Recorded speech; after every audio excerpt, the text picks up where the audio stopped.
네, 오늘은 창세기 12장입니다. 우리가 저번 시간까지 창세기 1장부터 11장까지를 보았는데 창세기를 만약에 두 파트로 나눈다면 창세기 1장부터 11장까지 그리고 12장부터 50장까지라고 말할 수 있습니다.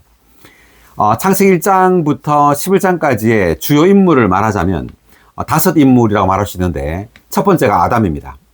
하나님께서 그분의 형상대로 아담을 지으셨죠. 두 번째 인물은 아벨입니다. 하나님의 계시를 따라서 양을, 즉 그리스도를 제물로 드렸습니다. 그 다음 인물은 에노스입니다. 에노스는 처음으로 주님의 이름, 여호와 이름을 불렀습니다. 자, 그 말은 여호와 하나님을 그의 모든 것으로 취했다는 말입니다. 아멘.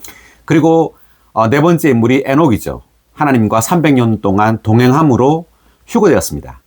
첫 번째로 이제 휴거된 사람이죠. 자, 우리도 이런 휴거의 원칙에 따라서 매일매일 하나님과 동행하는 삶을 살아야 합니다. 아멘. 그리고 마지막으로 노아는 하나님의 그 목적, 그 갈망인 방주, 단체적인 그리스도입니다. 이 방주를 건축함으로 노아는 그 가족 8명과 함께 구원을 얻어서 이제 다음 시대, 새로운 시대를 열었죠. 우리에게 적용한다면 이제 우리는 방주, 즉 교회를 건축함으로 이 교회 시대에서 왕국 시대로 시대를 전환해야 합니다. 아멘. 자, 이제 오늘 보게 될 이제 12장부터 나오는 네 인물은 아브라함, 이삭, 야곱, 그리고 요셉입니다. 야곱의 아들, 11번째 아들은 요셉이죠. 그래서 이 성경에서 이 아브라함, 이삭, 야곱, 이 세 사람이 중요한데, 출애굽기를 보면 아브라함, 이삭, 야곱의 하나님이라는 단어를 사용해요. 이 말은 하나님께서 삼일 하나님이심을 암시하고 계시하고 있다는 겁니다. 자, 아브라함의 하나님, 이삭의 하나님, 야곱의 하나님. 그러니까 아브라함은 하나님 아버지를 상징하고 이삭은 아들 하나님, 그리고 야곱은 성령 하나님을 상징합니다. 그래서 이 아브라함, 이삭, 야곱의 이 세 사람의 이 체험은 곧 삼일 하나님에 대한 우리의 체험이라고 볼 수 있어요. 그래서 이 아브라함, 이삭, 야곱이라는 이 세 사람은 분리된 어떤 개인이 아니라 단체적인 한 사람이라고 말할 수 있습니다. 단체적인 한 사람의 세 방면이라고 말할 수 있죠. 그러므로 우리 그리스도인들은 반드시 이 아브라함의 체험과 이삭의 체험과 야곱의 체험을 모두 다 가져야 합니다. 아멘. 즉 아브라함의 하나님, 이삭의 하나님, 야곱의 하나님의 어떤 요소, 체험을 가짐으로 우리는 마침내 하나님의 이스라엘, 하나님의 어떤 백성이 되는 것입니다. 아멘. 그래서 그 갈라디아서 6장 16절을 보면 한번 볼까요? 신약에 바울이 하나님의 이스라엘이라는 단어를 썼습니다. 이 규칙을 따라 행하는 사람들, 곧 하나님의 이스라엘에게 평안과 긍휼이 있기를 바랍니다. 네, 이 규칙을 따라 행하는 사람들. 이때 이제 이 규칙이라는 것은 그 영이 바로 규칙이라고 말했습니다. 우리 안에 내주하는 과정을 거쳐 완결되신 삼일 하나님이신 그 영이 바로 규칙이에요. 그 영이 바로 법입니다. 생명의 법이죠. 아멘. 이제 신약에 믿는 이들은 이 생명의 법을 따라서, 이 규칙을 따라서 행하는 사람들이죠. 이 사람들이 곧 하나님의 이스라엘이라고 바울이 표현했습니다. 이 하나님의 이스라엘은 구약에 지금 그 야곱의 이름 이스라엘로 바뀌죠. 자, 이것이 바로 삼일 하나님의 그 변화시키는 그 영의 변화시킴에 의해서 야곱이 이스라엘로 변화된다는 것을 가리키고 있고요. 신약에서는 이제 이 믿는 이들이 그 영의 변화시키는 역사를 통해서 하나님의 이스라엘로 변화된다는 것을 바울이 지금 계시하고 있는 겁니다. 아멘. 그래서 이제 이때 이스라엘은 단체적인 그 이스라엘 민족을 말하는 거죠. 그러니까 단체적인 믿는 이들입니다. 하나님의 이스라엘은. 지금 우리가 이스라엘 민족이라고 말할 때 야곱의 후손들이 이스라엘 민족이죠. 이스라엘 국가를 형성하고 있습니다, 지금. 근데 영적인 이 성경의 계시에 따르면 이 하나님의 이스라엘은 믿는 이들이에요. 그 영을 따라 사는 이 믿는 이들이 바로 하나님의 이스라엘입니다. 아멘. 자, 그래서 우리가 하나님의 이스라엘이 되려면 아브라함, 이삭, 야곱의 하나님을 체험해야 합니다. 아멘. 우리가 본문을 읽기 전에 12장 그 1절의 1번 각주를 먼저 읽어보고 본문을 읽어보도록 하겠습니다. 아브라함과 이삭과 야곱에 대한 기록은 서로 중첩된다. 창세기에는 이들이 세 사람의 분리된 개인으로 묘사되어 있지 않고 단체적인 한 사람을 이루는 구성 요소로 묘사되어 있다. 네. 창세기에는 이 세 사람이 분리된 개인으로 묘사되어 있지 않다는 겁니다. 단체적인 한 사람을 이루는 구성 요소로 묘사되어 있다. 이런 말이죠. 그다음 이들 세 사람의 체험은 삼일 하나님에 대한 완전한 한 사람의 체험에 서로 다른 방면을 묘사한다. 아브라함의 하나님, 이삭의 하나님, 야곱의 하나님은 여호와 곧 삼일 하나님, 아버지, 아들, 성령이시다. 네, 아브라함, 이삭, 야곱의 하나님은 삼일 하나님, 아버지, 아들, 성령이시다라고 말했습니다. 아브라함의 체험은 사람을 부르시고 사람을 의롭다 하시며 사람을 믿음으로 살 수 있게 하시고 그분과의 교통 안에서 살 수 있게 하시는 아버지 하나님에 대한 체험을 상징한다. 네, 아브라함의 체험. 이 아브라함의 체험을 이렇게 지금 묘사를 해놨는데 사람을 부르시고 즉 이제 우리를 불렀다는 거죠. 그리고 우리를 의롭다 하시고 우리를 믿음으로 살 수 있게 하시고 또 하나님과의 교통 안에 살 수 있게 하시는 아버지 하나님에 대한 체험을 상징한다라고 말했습니다. 그래서 우리 또한 이 아브라함의 체험을 가지는 거죠. 계속 이제 이삭의 체험. 이삭의 체험은 사람을 구속하실 뿐 아니라 그분의 모든 풍성을 유업으로 주시고 그 모든 풍성을 풍족하게 누리게 하시며 평안 가운데 살게 하심으로써 사람에게 복을 주시는 아들 하나님에 대한 체험을 상징한다. 이삭의 체험은 아들 하나님에 대한 체험인데 주로 그분의 모든 풍성을 누리는 거죠. 이삭은 이게 그리스도를 누리는 것에 대한 체험을 가리킵니다. 그 다음 마지막으로 야곱의 체험.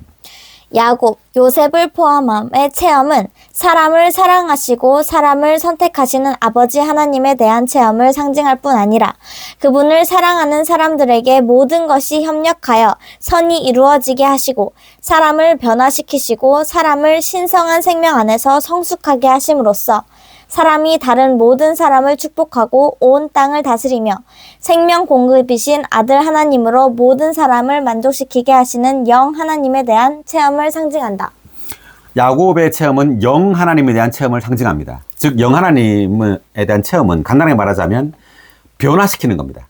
환경을 통하여 우리를 변화시켜서 성숙에 이르게 하는 영 하나님에 대한 체험을 상징하고 있습니다. 그래서 이것이 지금 창세기 12장부터 해서 아브라함, 이삭, 야곱의 이야기를 통해서 이러한 계시를 우리에게 보여주고 있습니다. 자, 그러면 한번 읽어가면서 얘기해 보겠습니다. 12장 1절입니다. 그때 여호와께서 아브라함에게 나타나셨다. 자, 그때라고 했는데 이때 그때는 11장의 마지막 절을 보면 데라는 205년을 살고 하란에서 죽었다라고 되어 있습니다. 그러니까 데라가 이제 죽었을 때를 말합니다. 그 데라가 아브라함의 아버지죠. 아버지가 죽었을 때 여호와께서 아브라함에게 나타나셨다, 말씀하셨다고 나옵니다. 자, 이것은 아브라함을 그 우르에서 나타나셔서 아브라함을 불렀지만 아브라함은 아무런 응답이 없었고 움직임이 없었죠. 오히려 데라 그 아버지가 아브라함을 이끌고 나왔습니다.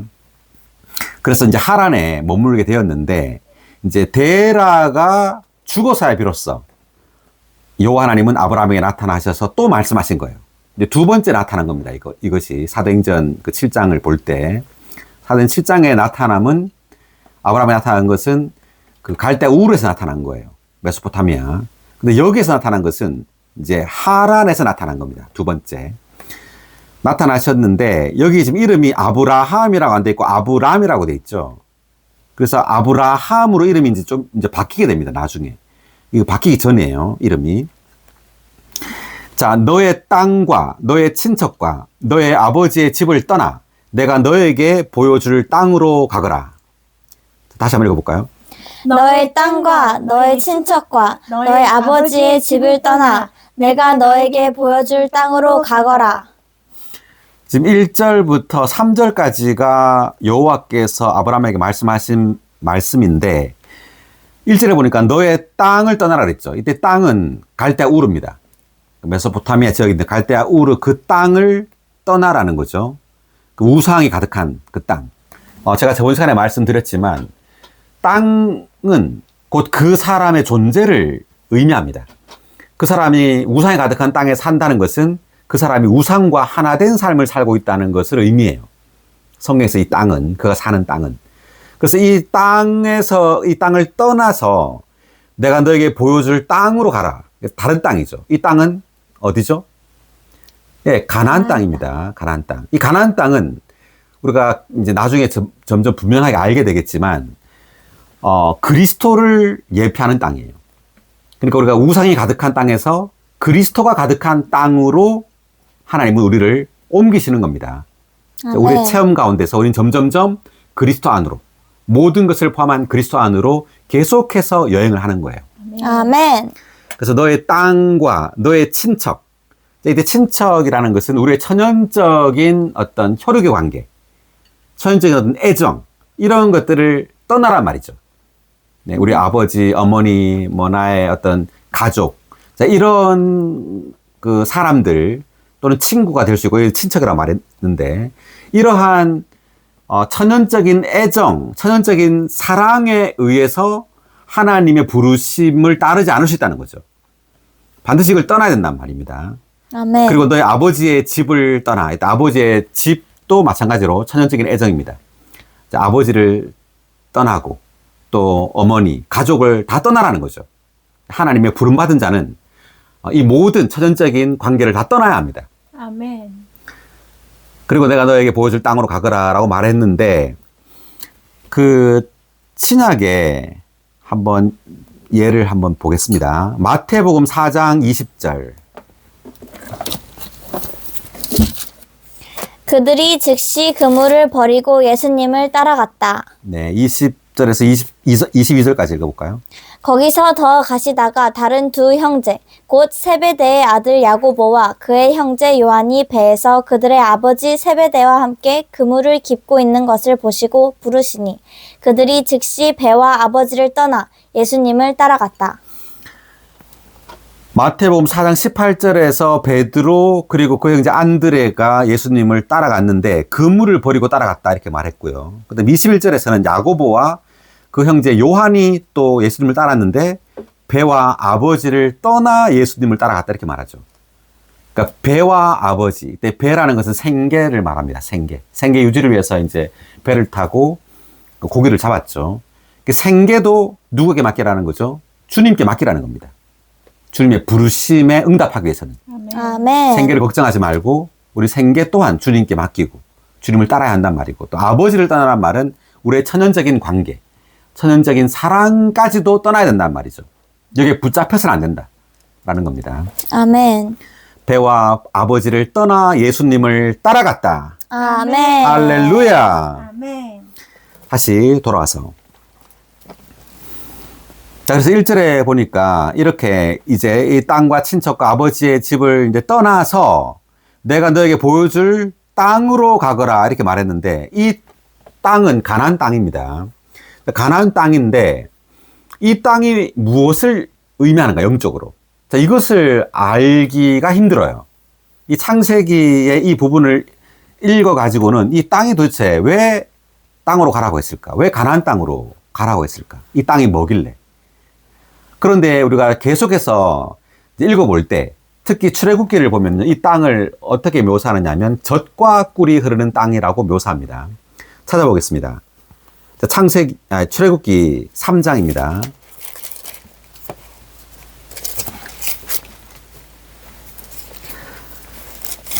네, 3장 8절 읽어볼까요?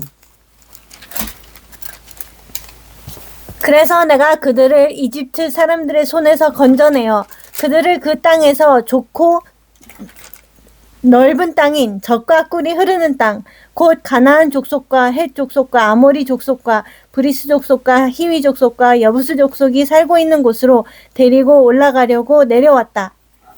출애굽기에서 주님은 이 가나안 땅을 젖과 꿀이 흐르는 땅이라고 묘사하고 있습니다.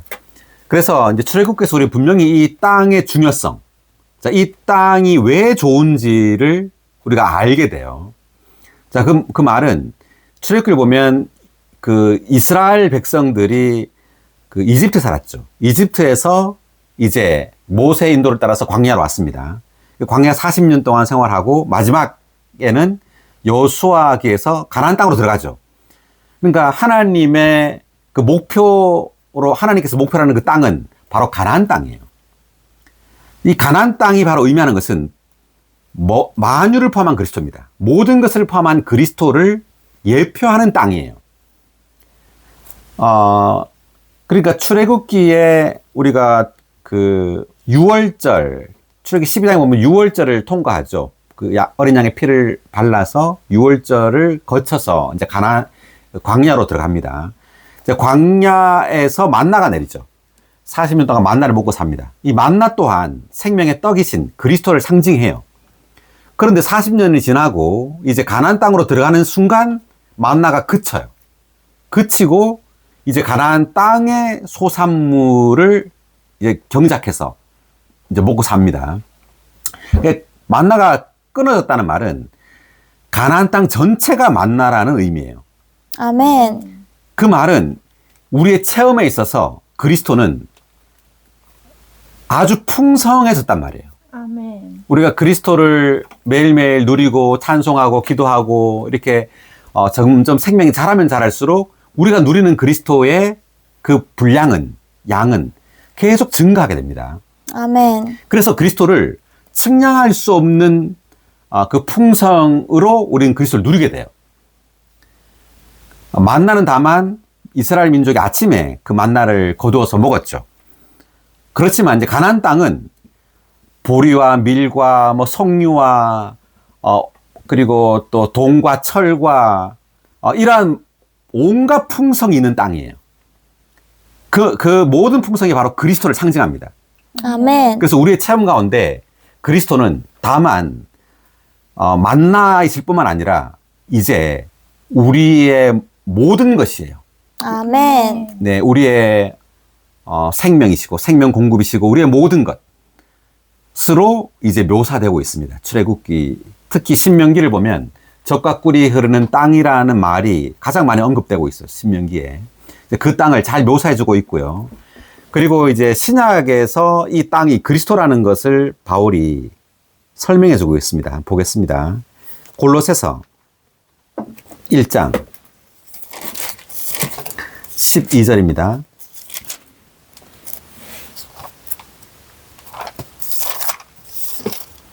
여러분이 빛 가운데에서 성도들에게 할당된 몫을 받을 자격이 있도록 하신 아버지께 감사드리기를 바랍니다. 자, 골로새서도 바울이 썼는데 여기 보니까 여러분이 빛 가운데에서 성도들에게 할당된 몫이라고 말했죠. 성도들에게 할당된 몫을 받을 자격이 있도록 하신 하나님, 아버지. 구약에서 이스라엘 백성들의 몫은 바로 가나안 땅이었어요. 가나안 땅을 이스라엘 12지파에게 할당해 줬죠. 신약에서는 이 몫이 뭐냐면 그리스도입니다. 아멘. 구약의 이 가나안 땅은 예수 그리스도를 예표한다는 거죠. 그래서 신약에서 하나님께서 우리에게 주고 사는 것은 물질적인 땅이 아니에요. 바로 그리스도 자신입니다. 아멘. 그리스도가 바로 성도들에게 할당된 몫이에요. 아멘. 그러면 우리는 매일매일 그리스도를 누려야 돼요. 여기 각주를 볼까요? 12의 2번 각주, 할당된 목. 할당된 몫이란 이스라엘 자손들이 좋은 땅 가나안을 그들의 유업으로 할당받은 것처럼 성도들이 받은 유업의 한 몫을 가리킨다. 신약에 믿는 이들이 받은 유업, 곧 그들이 할당받은 몫은 물질적인 땅이 아니라 모든 것을 포함하신 그리스도이다. 아멘. 그리스도는 성도들이 누리기 위해 신성한 유업으로 할당된 몫이시다. 아멘. 구약에서는 가나안 땅이라는 물질적인 땅을 이스라엘 민족에게 줬지만 신약에서는 물질적인 땅을 주시는 것이 아니라 하나님은 바로 그리스도를 주시는 거예요. 아멘. 네, 하나님께서 주시고자 하는 것은 딱 한 가지입니다. 예수 그리스도예요. 할렐루야. 할렐루야. 네, 예수 그리스도가 바로 성도들이 할당받은 몫입니다. 아멘. 그래서 우리 매일매일 이 그리스도를 누려야 됩니다. 매일매일 주의 이름을 불러야 돼요. 아멘. 오, 주 예수님. 주여, 오늘도 주여 당신의 이름을 부릅니다. 오늘도 주여 당신을 나의 몫으로 취합니다. 아멘. 오늘도 주여 당신은 나의 생명이십니다. 오, 당신은 나의 생명 공급이십니다. 할렐루야. 할렐루야. 네, 이렇게 우리가 기도할 때 그리스도를 우리의 할당된 몫으로 누리는 겁니다. 아멘. 네, 그렇고요. 이제 다시 돌아와서. 그래서 이 땅이 바로 그리스도다라는 것을 지금 말해주고 있는데,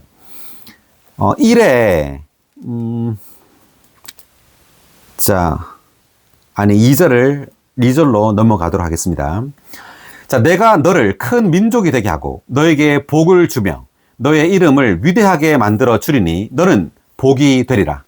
너를 축복하는 사람에게는 내가 복을 주고 너를 저주하는 사람에게는 내가 저주를 내리리니 땅의 모든 족속이 내 안에서 복을 받으리라. 아멘. 할렐루야. 아멘. 네, 2절, 3절을 한번 더 읽어볼까요? 내가 너를 큰 민족이 되게 하고 너에게 복을 주며 너의 이름을 위대하게 만들어 주리니 너는 복이 되리라. 너를 축복하는 사람에게는 내가 복을 주고 너를 저주하는 사람에게는 내가 저주를 내리리니 땅의 모든 족속이 내 안에서 복을 받으리라. 아멘. 여기에 지금 이제 하나님께서 아브라함에게 하신 말씀인데, 자, 내가 너를 큰 민족이 되게 한다. 이 말은, 이 아브라함을 통해서 하나님은 그분의 왕국을 가지고 오겠단 말이에요. 그러니까 믿음을 통해서 우리는 아브라함의 자손이 되는 겁니다. 아브라함의 자손이 되어서 이 믿음을 믿는 이들이 바로 하나님의 왕국이 된다. 이것이 바로 큰 민족이 되게 한다는 뜻이에요. 그리고 너에게 복을 주며 너의 이름을 위대하게 만들어 주리니 너는 복이 되리라. 자, 이제 아브라함이 복이 된다. 이렇게 말을 하고 있고, 갈라디아서 지금 3장 6절부터 9절까지를 한번 읽어볼까요? 여기에 이제 그 말이 지금 창세기 3절, 12장 3절에 있는 부분을 바울이 언급하고 있습니다. 이것은 아브라함이 하나님을 믿으니 그것이 그의 의로 여겨졌다라고 한 것과 같습니다. 그러므로 믿음에 속한 사람들이 아브라함의 자손이라는 것을 아십시오. 또 하나님께서 믿음을 근거로 이방인들을 의롭다 하실 것을 성경이 미리 알고서 먼저 아브라함에게 복음을 전하였습니다. 모든 민족이 내 안에서 복을 받으리라. 네. 그 6절에 보니까 아브라함이 하나님을 믿으니라고 돼 있죠. 하나님을 믿으니 그것이 그의 의로 여겨졌다. 이것은 이제 창세기 15장 6절에 이제 아브라함이 하나님을 믿었단 말이 나오는데, 하나님을 믿었단 말은 뭐냐면은 아브라함이 하나님을 영접했단 말이에요. 그러니까 하나님이 아브라함 안으로 역사에 들어갔단 말입니다. 객관적으로 하나님을 믿었단 말이 아니라 주관적으로 하나님은 아브라함 안으로 역사에 들어간 거예요. 이것은 굉장한 겁니다. 그러니까 믿음이라는 것은 성경에서 왜 놀라운 거냐면 하나님이 사람 안으로 역사에 들어간 것이 바로 믿음이에요. 아멘. 그러니까 아브라함이 하나님을 믿었다라는 것은 사람이 하나님을 믿었다. 어떻게 사람이 하나님을 믿느냐라는 것은, 믿었다는 것은, 아브라함이 하나님이라는 그 존재, 사람이 그 신이라는 존재, 하나님이라는 존재를 그 안으로 받아들인 것이 바로 믿음이에요. 아멘. 이러한 일이 이 땅에 발생했다는 거죠. 하나님이 창조주가 피조물 안으로 역사대에 들어간 것. 이것이 바로 믿었다는 것의 의미입니다. 그러므로 믿음은 굉장한 거예요. 믿음을 통하여 우리는 하나님을 우리 안으로 받아들이게 되고, 그러므로 우리는 영원한 생명을 얻게 되는 겁니다. 아멘. 자, 그래서 하나님을 믿었는데 7절에 보니까 그러므로 믿음에 속한 사람들이 아브라함의 자손이라는 것을 아십시오. 그러니까 믿음에 속한 사람들. 우리가 예수 그리스도를 믿었죠. 그러므로 믿음에 속한 사람들이잖아요. 그래, 믿음에 속한 사람들이 바로 아브라함의 자손이라고 여기서 말하고 있죠. 그리고 말하기를 8절에 하나님께서 믿음을 근거로 이방인들을 의롭다 하실 것을 성경이 미리 알고서라고 말합니다. 그러니까 믿음을 근거로 이방인들을 의롭다 한다. 이 말은 율법을 근거로 의롭다 하지 않는단 말이에요. 우리가 의로운 행동을 한다고 의롭게 되는 것이 아니라 하나님을 믿음으로 의롭게 돼요. 아멘. 네. 그래서 믿음이라는 것이 굉장히 중요하죠. 우리는 의로운 행동을 해야 의롭다고 하는 것이 맞잖아요. 논리적이죠. 그렇지만 성경의 계시는 그게 아니에요. 우리가 아무리 의로운 행동을 해도요, 하나님은 우리를 불의하다고 말할 거예요. 마치, 뭐라고 할까요? 그러니까 우리는 온 존재가 죄인이에요. 죄로 가득해요. 죄로 조성된 존재가 외적으로 의로운 행동을 한다고 해서 우리가 의로운 사람이 된다는 게 아니라는 거죠. 그럼 우리가 어떻게 의롭게 되느냐? 의로우신 분을 믿어야 됩니다. 의로우신 하나님을 믿음으로 우리는 하나님과 하나가 되는 거예요. 아멘. 그래서 하나님이 의로운 것처럼 우리도 의로운 겁니다. 그래서 믿음을 근거로 이방인들을 의롭다 한다는 말이죠. 율법을 근거로가 아니라. 율법의 행위로 우리를 의롭다 하는 것이 아니라 믿음으로 우리를 의롭다 한다. 이런 말이고. 그래서 모든 민족이 내 안에서 복을 받으리라. 그러므로 믿음에 속한 사람들은 믿음이 있는 아브라함과 함께 복을 받습니다. 라고 말했습니다. 그 창세기 12장 3절로 돌아와 보면 그 3절의 마지막 보면 땅의 모든 족속이 내 안에서 복을 받으리라 이렇게 돼 있죠. 그래서 내 안에서란 말은 아브라함 안에서를 말하지만 이것은 아브라함 여기 보니까 믿음에 속한 사람들을 가리키는 거예요. 믿음에 속한 사람들이 아브라함의 자손이라고 말했잖아요. 갈라디아서에서. 그러므로 모든 족속이라고 말할 때 이것은 예수 그리스도를 믿는 모든 사람을 가리키는 겁니다.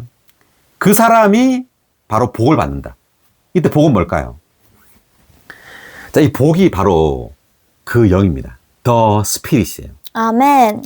자, 이것을 우리가 어떻게 알 수 있느냐? 갈라디아서 3장 14절을 한번 읽어볼까요?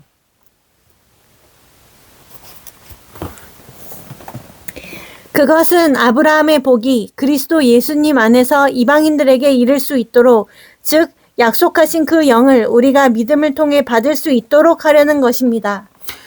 아브라함의 복이란 말을 바울이 썼는데 이때 아브라함의 이 복이 바로 창세기 12장 3절에 있는 이 복이에요. 이 복이 뭐라고 말하냐면 바울은 약속하신 그 영이라고 말하고 있습니다. 그 영을 믿음을 통해 받는다 이런 말이죠. 그러니까 그 영이 뭐냐 하면 바로 과정을 거쳐 완결되신 삼일 하나님 자신이에요. 아멘. 하나님 그분 자신이 바로 복입니다. 아멘. 그분이 바로 그 영이에요. 그러니까 하나님은 우리에게 복이 되기 위해서 그 영이 되신 거예요. 아멘. 하나님은 오늘 창조했죠. 온 우주를 창조하신 그 하나님은 우리에게 복이 될 수 없어요. 반드시 이 창조주 하나님은 과정을 거치셔야 합니다. 성육신하시고 죽고 부활함으로 그 영, 생명 주시는 영이 되어야 돼요. 아멘. 이 그 영으로 우리에게 들어오실 수 있어요. 그러므로 하나님께서 우리에게 복이 되기 위해서 하나님은 과정을 거쳐 뭐가 됐다고요? 그 영. 예, 그 영, 더 스피릿이 되신 겁니다. 아멘. 이것을 지금 바울은 갈라디아서에서 말해주고 있는 거예요. 아브라함의 복이 바로 그 영, 더 스피릿이다 라고 계시하고 있는 거죠. 그래서 우리가 갈라디아서 특별히 서신서를 읽어보면 더 스피릿 또는 예수의 영, 예수 그리스도의 영, 그 영, 생명 주시는 영 이런 단어를 바울이 굉장히 많이 쓰고 있어요. 왜냐하면 하나님께서는 과정을 거쳐 생명 주시는 영 또는 그 영이 되심으로 우리에게 복이 되기 때문이에요. 아멘. 네, 그러므로 그 영이 바로 아브라함의 복입니다. 아멘.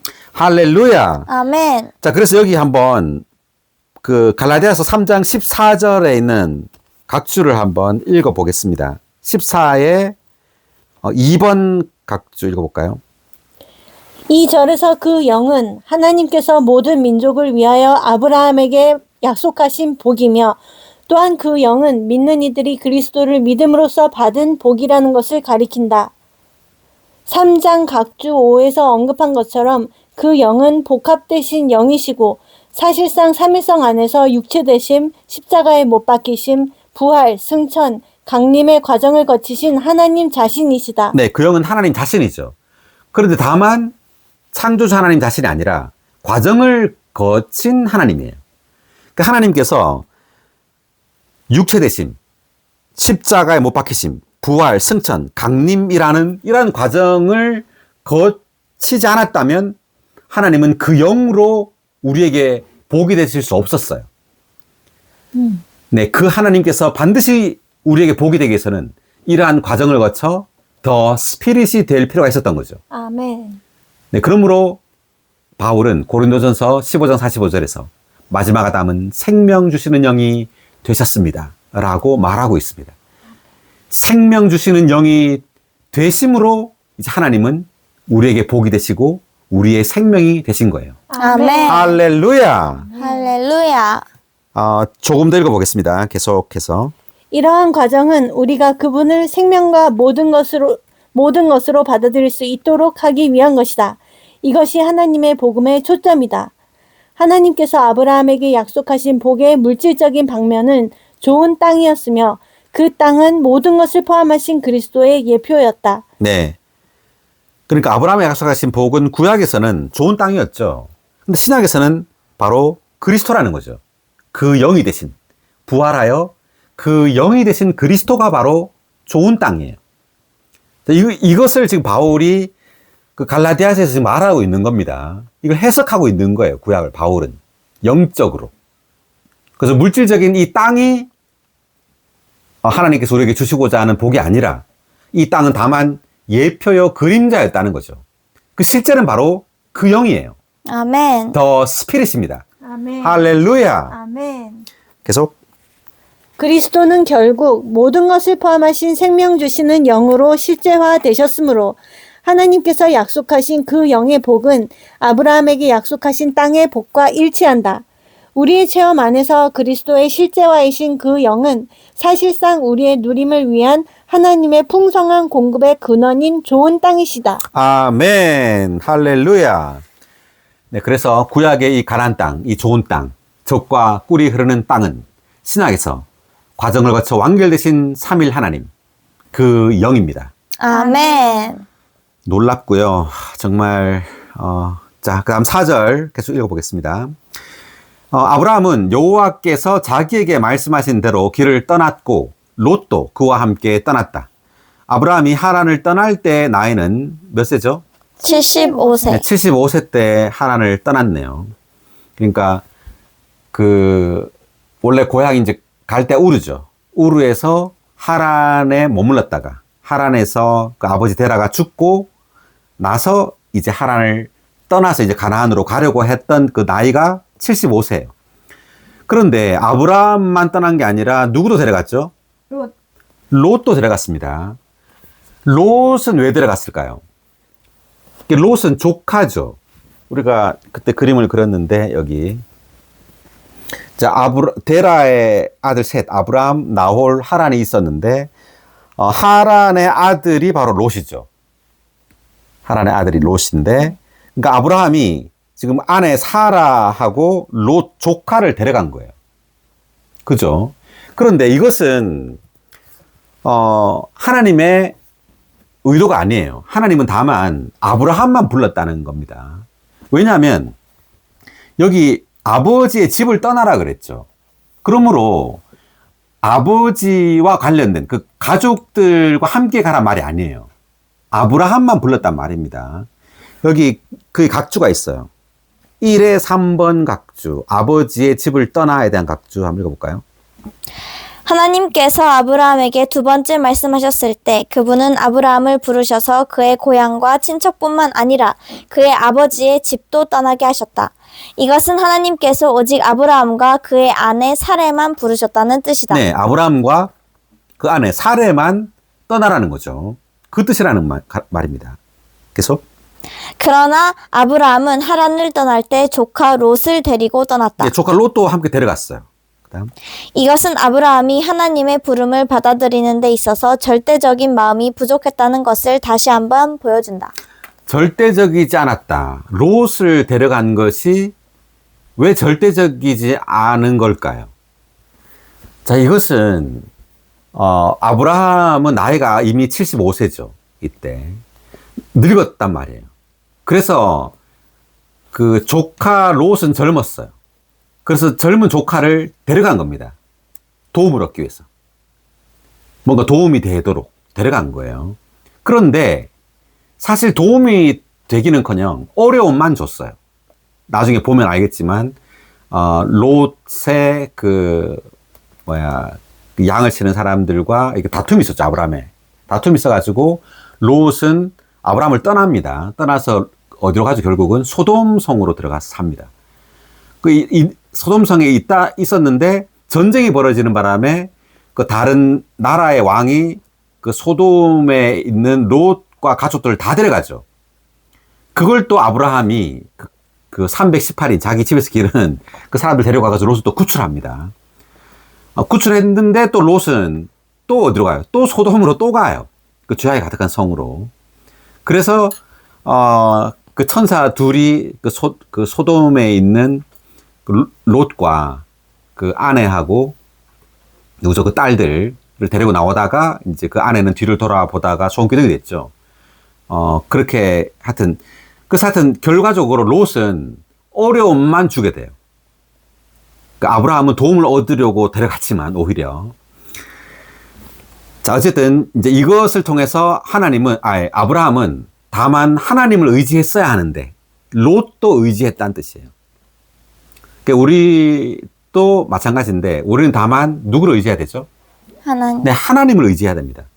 우리 다른 어떤 사람이나 다른 어떤 누구를 의지하지 말고 다만 하나님을 의지해야 돼요. 아멘. 자, 그 다음 5절입니다. 아브라함은 아내 사레와 조카 롯 그리고 하란에서 그들이 모은 모든 소유와 그들이 얻은 모든 사람을 데리고 가나안 땅으로 가려고 나아갔다. 그들은 마침내 가나안 땅에 이르렀다. 자, 가나안에 도착했습니다. 이제 그죠? 아브라함은 그 땅을 가로질러 세겜이라는 곳, 곧 모래에 상수리 나무가 있는 데까지 갔다. 그때에는 가나안 사람들이 그 땅에 살고 있었다. 가나안 땅에 가나안 사람들이 살고 있었겠죠. 자, 있었는데 어쨌든 가나안 땅에 들어갔어요. 들어갔는데 그 땅 안에 세겜이라는 곳이 있습니다. 세겜이라는 그 지명 이름인데 이 세겜이라는 이 단어의 뜻이 뭐냐면 어깨라는 뜻이에요. 어깨 또는 능력이라는 뜻입니다. 어깨에 힘이 있죠, 그렇죠? 능력이라는 뜻이에요. 그러니까 가나안 땅을 대표하는 또는 특징 짓는 세 곳이 있어요. 그것이 세겜과 베델과 헤브론입니다. 지금 6절에서 세겜이 나왔죠. 그리고 8절을 보세요. 8절을 보면 베델이 나옵니다. 베델은 하나님의 집이란 뜻이에요. 그리고 13장 18절에 보면 헤브론이 나와요. 헤브론은 교통이라는 뜻입니다. 교통, 하나님과의 교통. 그래서 가나안 땅은 새 이 장소로 특징이 지어져요. 세겜은 하나님의 능력이 가득한 곳이다. 이 가나안 땅은.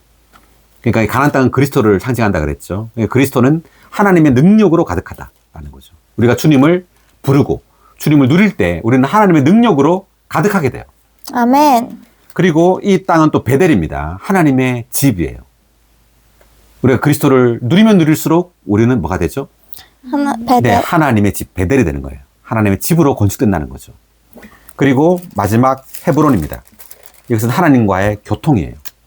우리가 그리스도를 누리고 그리스도를 누리면 누릴수록 우리는 하나님과 교통하고 더 친밀해진단 말이에요. 더 하나 된단 말입니다. 하나님과. 그래서 이 세 장소, 세겜, 베델, 어디요? 헤브론. 이 세 장소가 가나안 땅을 특징 짓는 세 장소입니다.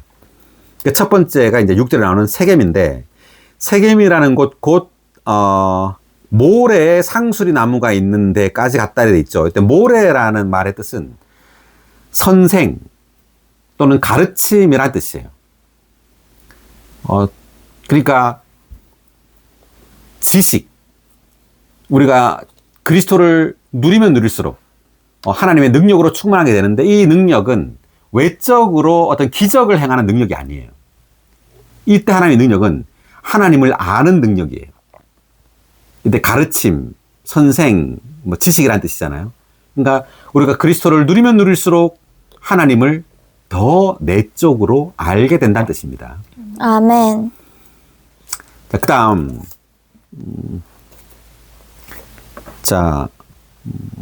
7절을 하겠습니다. 여호와께서 아브라함에게 나타나셔서 말씀하셨다. 내가 이 땅을 너의 씨에게 주겠다. 다시 한번 읽어볼까요? 다운표친 부분. 내가 이 땅을 너의 씨에게 주겠다. 자, 이 땅, 가나안 땅입니다. 자, 땅을 누구에게 준다고요? 너의 씨 너의 씨에게 준다. 이 씨가 누구죠? 이삭. 네, 이삭입니다. 아브라함의 씨 이삭. 근데 이때 당시만 해도 아브라함이 75세인데 자녀가 없었어요. 없었는데 아브라함의 씨에게 주겠다 이렇게 말했잖아요.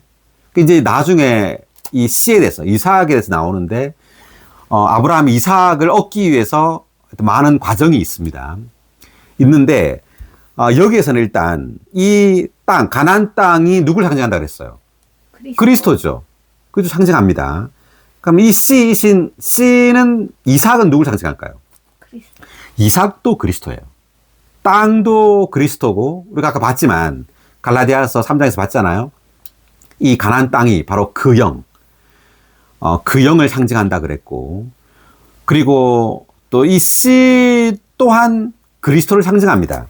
자, 이삭인데, 갈라디아 3장 16절을 볼까요?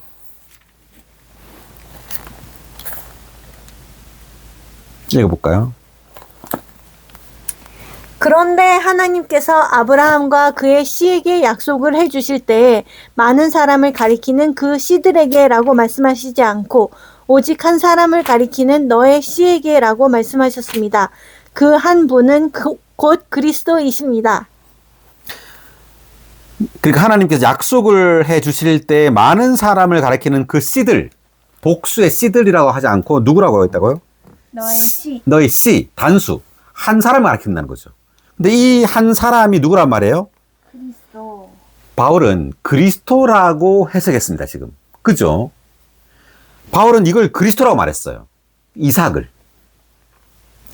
자, 그래서, 바로 이 이삭이 그리스도를 예표하고 있는데, 자, 그러면 이 땅을 너의 씨에게 주겠다라고 말했죠. 그러니까 그리스도에게 준단 말이에요. 그러니까 그리스도를 그리스도에게 준다. 말이 좀 이상한데, 우리가 그리스도에게 속해야지 그리스도를 상속받을 수 있어요. 우리는 반드시 이 씨에 속해야 됩니다. 그리스도에게 속하지 않으면 이 땅을 우리는 얻지를 못해요. 반드시 오직 이 씨만이 땅을 상속받는다. 자, 그래서 우리는 예수 그리스도를 믿음으로 그리스도와 하나가 되는 거예요. 아멘. 그리스도에게 속하게 된다는 말이죠. 그래서 여기 갈라디아 3장 16절의 2번 각주를 읽어보겠습니다. 그리스도에 대한 각주. 그리스도는 씨이시고 이 씨는 약속을 상속받는 상속자이다. 여기에서 그리스도는 약속을 상속받는 유일한 씨이시다. 그러므로 약속된 복을 받으려면 우리는 그리스도와 하나 되어야 한다. 네, 여기 나오죠. 그분이 유일한 씨인데 그리스도가 우리가 약속된 복을 받으려면 이 복이 이제 땅이죠. 땅이 곧 그리스도고 이 그리스도가 그 영이죠. 그 영을 받으려면 그리스도와 하나 되어야 한다는 거죠. 왜? 그리스도가 유일한 씨니까. 계속. 아멘. 그분 밖에서는 하나님께서 아브라함에게 주신 약속을 상속받을 수 없다. 하나님 보시기에 아브라함에게는 하나의 씨, 즉 그리스도만 있었다. 우리는 아브라함에게 주신 약속에 참여할 수 있도록 그리스도 안에 있어야 한다. 그리스도는 약속을 상속받는 씨이실 뿐만 아니라 우리가 상속받게 될 약속의 복이시다. 네, 그리스도는 약속을 상속받는 씨이실 뿐만 아니라 우리가 상속받게 될 약속의 복, 그 땅이라는 거죠. 둘 다란 말입니다. 씨이자 땅이에요. 그 다음. 갈라디아에 믿는 이들이 그리스도에게서 율법으로 되돌아간 것은 그들이 상속자이신 분과 약속의 유업을 다 잃어버린 것을 의미한다. 네, 갈라디아서 할 때 우리가 자세히 말했고요. 자, 다시 한번 이제 7절을 했습니다. 7절. 내가 이 땅을 너의 씨에게 주겠다. 가나안 땅을 이삭에게 주겠다.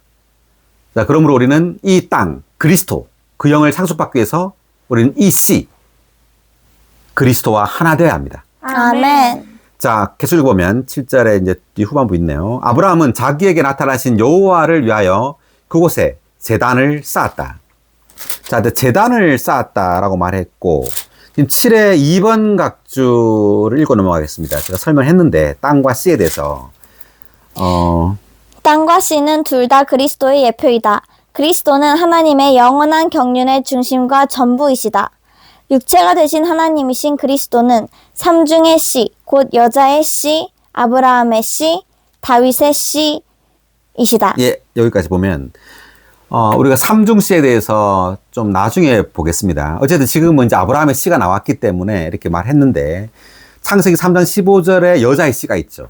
여자의 씨가 뱀의 머리를, 사탄의 머리를 상하게 할 것이다. 이렇게 나옵니다. 여자의 씨. 여자의 씨도 그리스도죠. 그리고 여기 지금 아브라함의 씨, 이제 이삭인데, 아브라함의 씨도 그리스도예요. 네. 자, 아브라함의 씨신 이 그리스도. 그 다음에, 여기 또 사무엘기 하에 보면 또 다윗의 씨가 나옵니다. 이 다윗의 씨도 그리스도예요. 그리고 그 여자의 씨로서 그리스도는 사탄의 머리를 박살내시고, 또 아브라함의 씨로서 그리스도는 그 영으로서 믿는 이들에게 복이 되시는 거예요. 다윗의 씨로서 그리스도는 왕으로서 왕국을 가지게 됩니다. 아멘.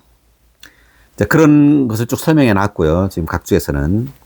그 다음에 7의 3번 제단을 쌓았다 이렇게 했는데 제단에 대한 각주 읽어볼까요?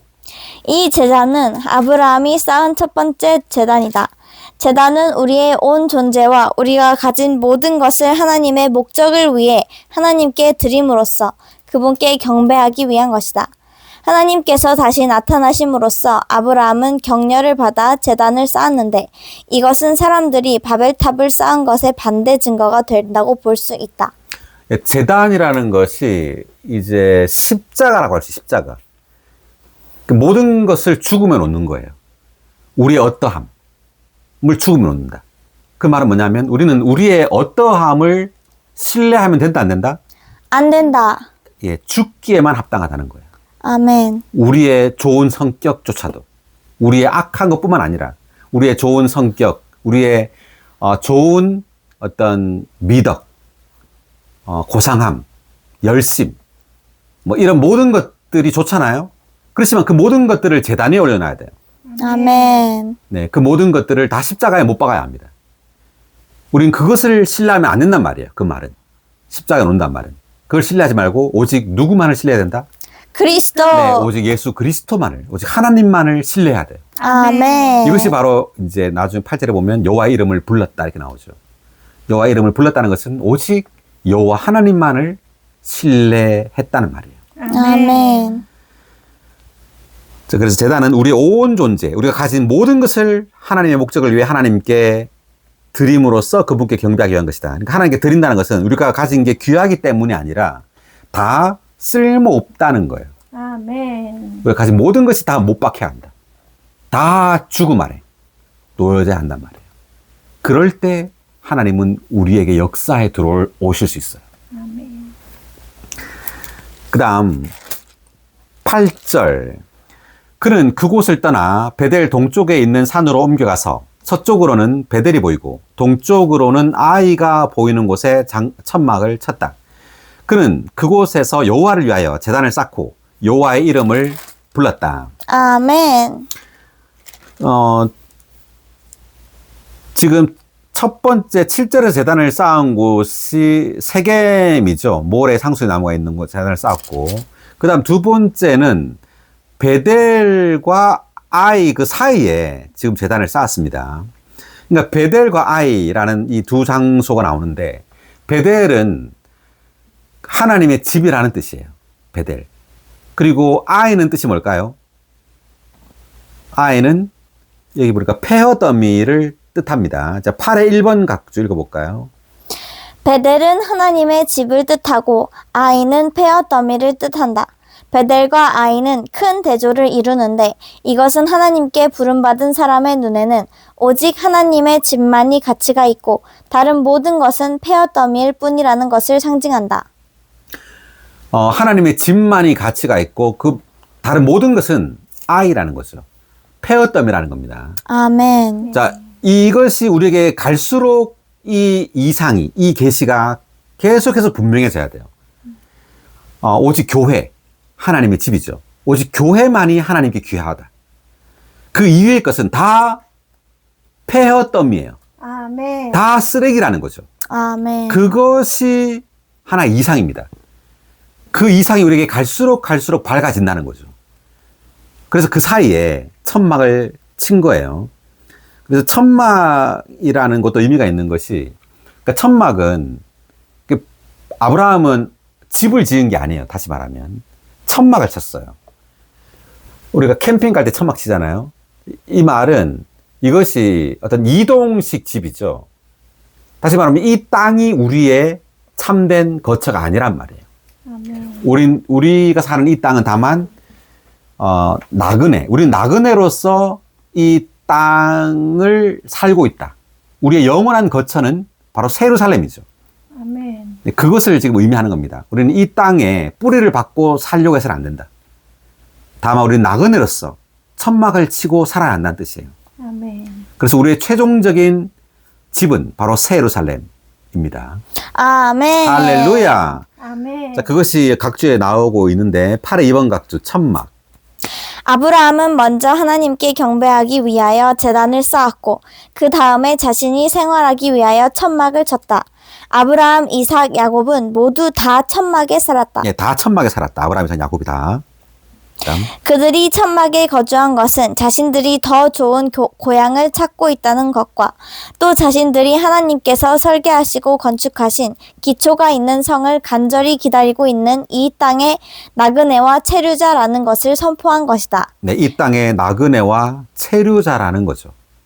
예, 이 땅에서 정착해서 살 사람들이 아니라 이 땅은 다만 나그네와 체류자로서 이 땅을 사는 것이다. 그다음. 더 좋은 고향과 기초가 있는 성은 둘 다 새 예루살렘이다. 할렐루야. 네, 우리의 고향과 성은 새 예루살렘입니다. 아멘. 네, 자, 그는 그곳에서 여호와를 위하여 제단을 쌓고 여호와 이름을 불렀다. 우리가 아까 제단에서 했죠. 제단은 내가 아니요 그리스도라는 뜻입니다. 여호와 이름을 불렀다는 것은 여호와가 우리의 모든 것이다. 아멘. 그 창세기 11장에 보면 바벨탑을 쌓아서 우리의 이름을 낸다 이렇게 말했잖아요. 그렇지만 여기서 아브라함은 여호와의 이름을 불렀어요. 우리가 드러나는 것이 아니라, 우리가 유명해지는 것이 아니라 오직 여호와 그분의 이름이 드러나고 그분의 이름이 유명해지고 우리는 다만 그분을 높여야 된단 말이죠. 아멘. 9절. 아브라함은 다시 길을 떠났다. 네게부 떠나 네게부 쪽으로 나아갔다. 자, 이제 네게부라는 것이 점점점 지금 남쪽으로 내려가고 있는 거예요. 네게부가 어떤 사막인데 가나안 땅입니다. 여전히 가나안 땅인데 네게부 쪽으로 갔어요. 갔는데 그 땅에 기근이 들었다. 그 땅에 기근이 너무나 심하였기 때문에 아브라함은 이집트에 체류하려고 그곳으로 내려갔다라고 돼 있죠. 자, 10절 다시 한번 읽어볼까요? 아브람은 다시 그 땅에 기근이 들었다. 그 땅의 기근이 너무나 심하였기 때문에 아브람은 이집트에서 체류하려고 그곳으로 내려갔다. 가나안 땅에 이제 기근이 심했습니다. 먹을 것이 없단 말이죠. 그래서 이집트가 저 한참 밑이에요. 이집트까지 내려간 겁니다. 이 말은 이집트는 세상을 상징해요. 그러니까 생계를 위해서 세상으로 떠내려갔다라는 것을 의미합니다. 아브라함이. 믿음을 잃어버렸단 말이에요. 하나님을 믿고 하나님 안에 머물렀어야 하는데 가나안 땅에 머물지 못하고 세상으로 떠내려가서 세상으로 떠내려감으로 이제 실패했다는 것을 의미합니다. 아브라함이. 11번 기근에 대한 각주 읽어볼까요? 하나님께서 주권적으로 준비하신 기근은 아브라함이 자신의 매일의 생계를 위해 하나님을 신뢰하며 믿음으로 사는지를 보시기 위한 하나의 시험이었다. 네, 하나의 시험이었다는 말이죠. 믿음으로 사는지를 보시기 위한 시험이었다. 그다음 아브라함은 하나님을 신뢰하지 못하고 이집트로 내려갔는데 이집트는 사탄의 다스림 아래 있는 세상을 상징한다. 네, 이집트는 사탄의 다스림 아래 있는 세상을 상징합니다. 근데 성경에서 이집트는 언제나 세상을 상징해요. 그 세상의 왕이 누구죠? 사탄. 사탄이죠. 그래서 이집트의 왕은 그 출애굽에서는 파라오죠. 파라오는 사탄을 상징합니다. 이 세상의 왕 사탄. 사탄의 지배 아래 있는 거예요, 세상은. 우리도 이런 어떤 어려움이 닥칠 때 세상으로 떠내려가서 이렇게 세상을 누리면서 세상에서 생계 유지를 위해서 하나님을 잃어버리고 이렇게 살 수 있다는 거죠. 자, 그 다음 11절입니다. 아브라함은 이집트에 가까이 이르렀을 때 자기 아내 사레에게 말하였다. 나는 당신이 아리따운 여인이라는 것을 잘 알고 있어. 이집트 사람들이 당신을 보면 이 여인은 저 사람의 아내다 라고 하면서 나는 죽이고 당신은 살려둘 것이요. 그러니 당신은 자신을 나의 뭐라고? 누이. 누이라고 하시오. 그래야 당신 덕분에 내가 잘 되고 당신 덕분에 내가 살아남을 수 있을 것이요 라고 말했죠. 자, 이집트에 내려갔습니다. 근데 아브라함이 지금 생계를 유지하기 위해서 내려갔어요. 그래서 생계를 유지를 어떻게 해야 될 것인가에 대한 걱정뿐만 아니라 지금 또 무슨 걱정이 있어요? 그 아내 때문에 자기가 죽을까봐 걱정이죠, 지금. 아내가 아름답기 때문에 아브라함을 죽이고 자기 아내를 데려갈까봐. 이 걱정이 있었던 겁니다. 그래서 아브라함은 어떻게 했냐면 자기 아내한테 다른 사람한테 누이라고 하라는 거죠. 자, 그랬더니 어떻게 됐냐면 14절에 보니까 아브라함이 이집트에 이르렀을 때 이집트 사람들이 보니 그 여인은 매우 뭐라고요? 아리따웠다 돼 있죠. 자, 첫 번째 아브라함은 기근이 들었을 때 믿음이 없어서 떠내려갔고 이집트로. 또 이집트에서 또 자기가 죽을까봐 겁이 나가지고 아내를 또 팔게 돼요. 자, 그 다음 15절. 파라오의 신하들이 그 여인을 보고 파라오 앞에서 칭찬하였다. 그리하여 사레는 파라오의 궁전으로 불려갔다. 파라오는 이집트의 왕이죠. 궁전으로 이제 데려간 겁니다. 사레를. 파라오는 사레 때문에 아브라함을 잘 대해 주었고 아브라함은 양들과 소들과 순하기들과 남종들과 여종들과 암나기들과 낙타들을 얻게 되었다. 그러니까 누구하고 바꾼 거예요, 지금? 사례. 아내. 자기 아내하고 이 지금 뭐 양들, 소들, 남종들하고 바꾼 거죠. 그 아내 때문에 부자가 됐네. 지금 아브라함이, 그죠? 네. 그 아내를 팔아가지고 재산을 얻은 거예요. 그걸 또 이제 잘 받았습니다, 아브라함이. 여기 이제 여종들도 받았죠. 여종도 얻게 됐는데, 이 여종 중에 아마 하갈이 있었던 것 같아요, 하갈. 이제 16장에 나오는 하갈이. 이제 하갈을 통해서 아브라함이 이스마엘을 낳게 됐죠. 이제 이때 아마 이집트에서 이집트 사람이라고 나옵니다, 하갈이. 하갈을 얻은 것 같아요. 17절. 여호와께서 아브라함의 아내 사레의 일로 파라오와 그의 집안에 큰 재앙을 내리셨다. 그 하나님이 여호와께서 아브라함의 아내 사레의 일로 어떻게 했어요? 재앙을. 누구한테? 그 집안에.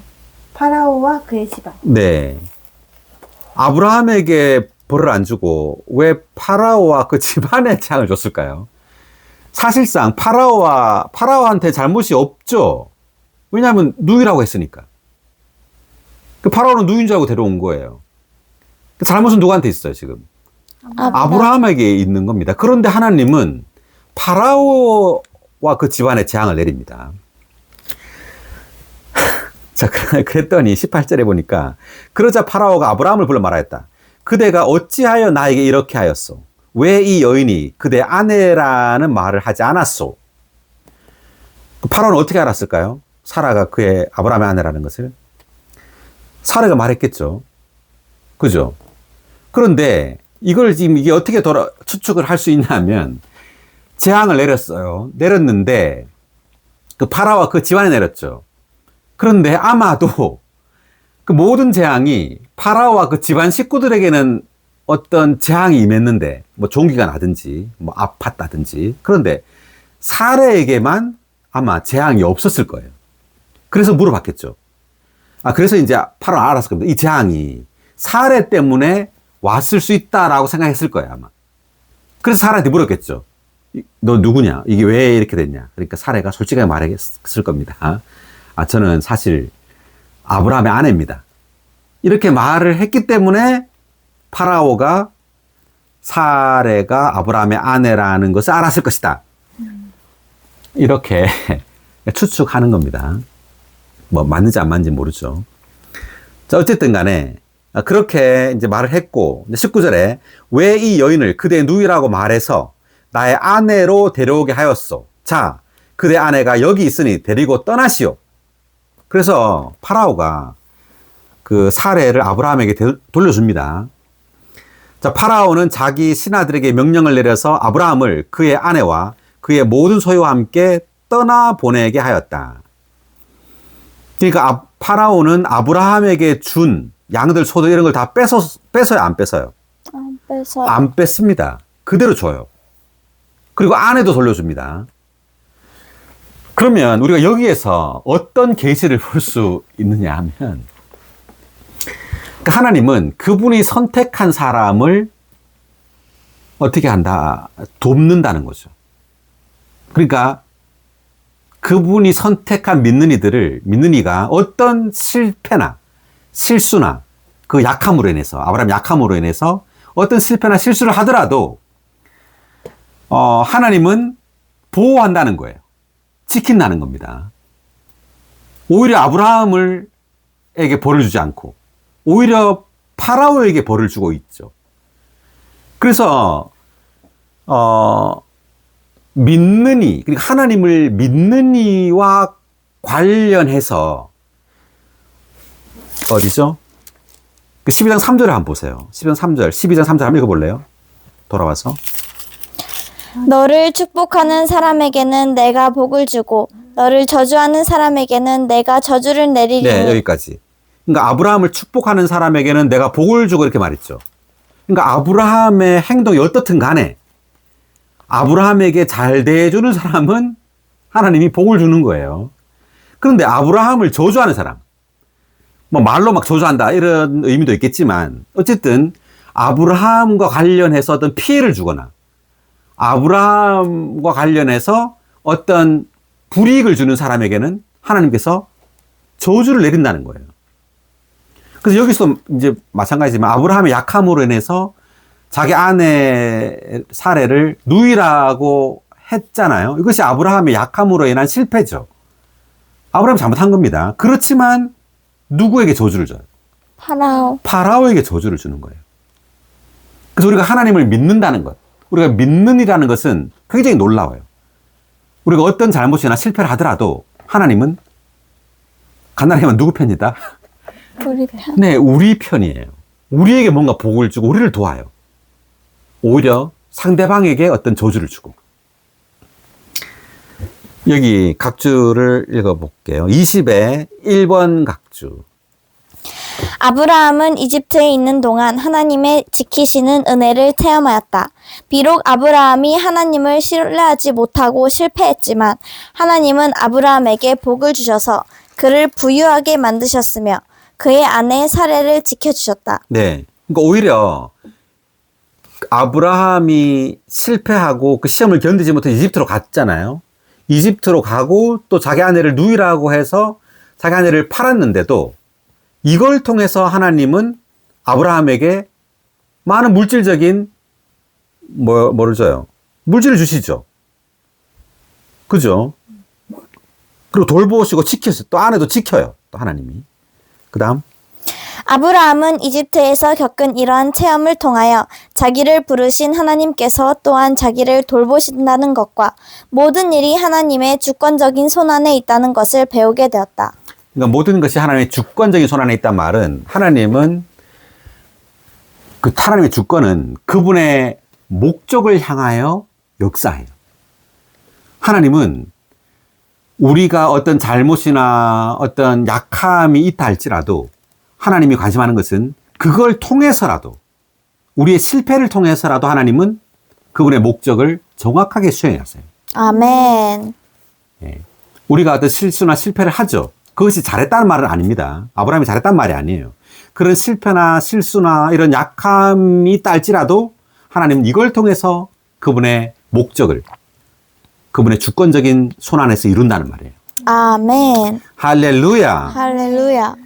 네, 오늘 여기까지 하겠습니다. 12장까지 하고 다음 시간에 13장을 계속 하도록 하겠습니다. 네, 수고하셨습니다.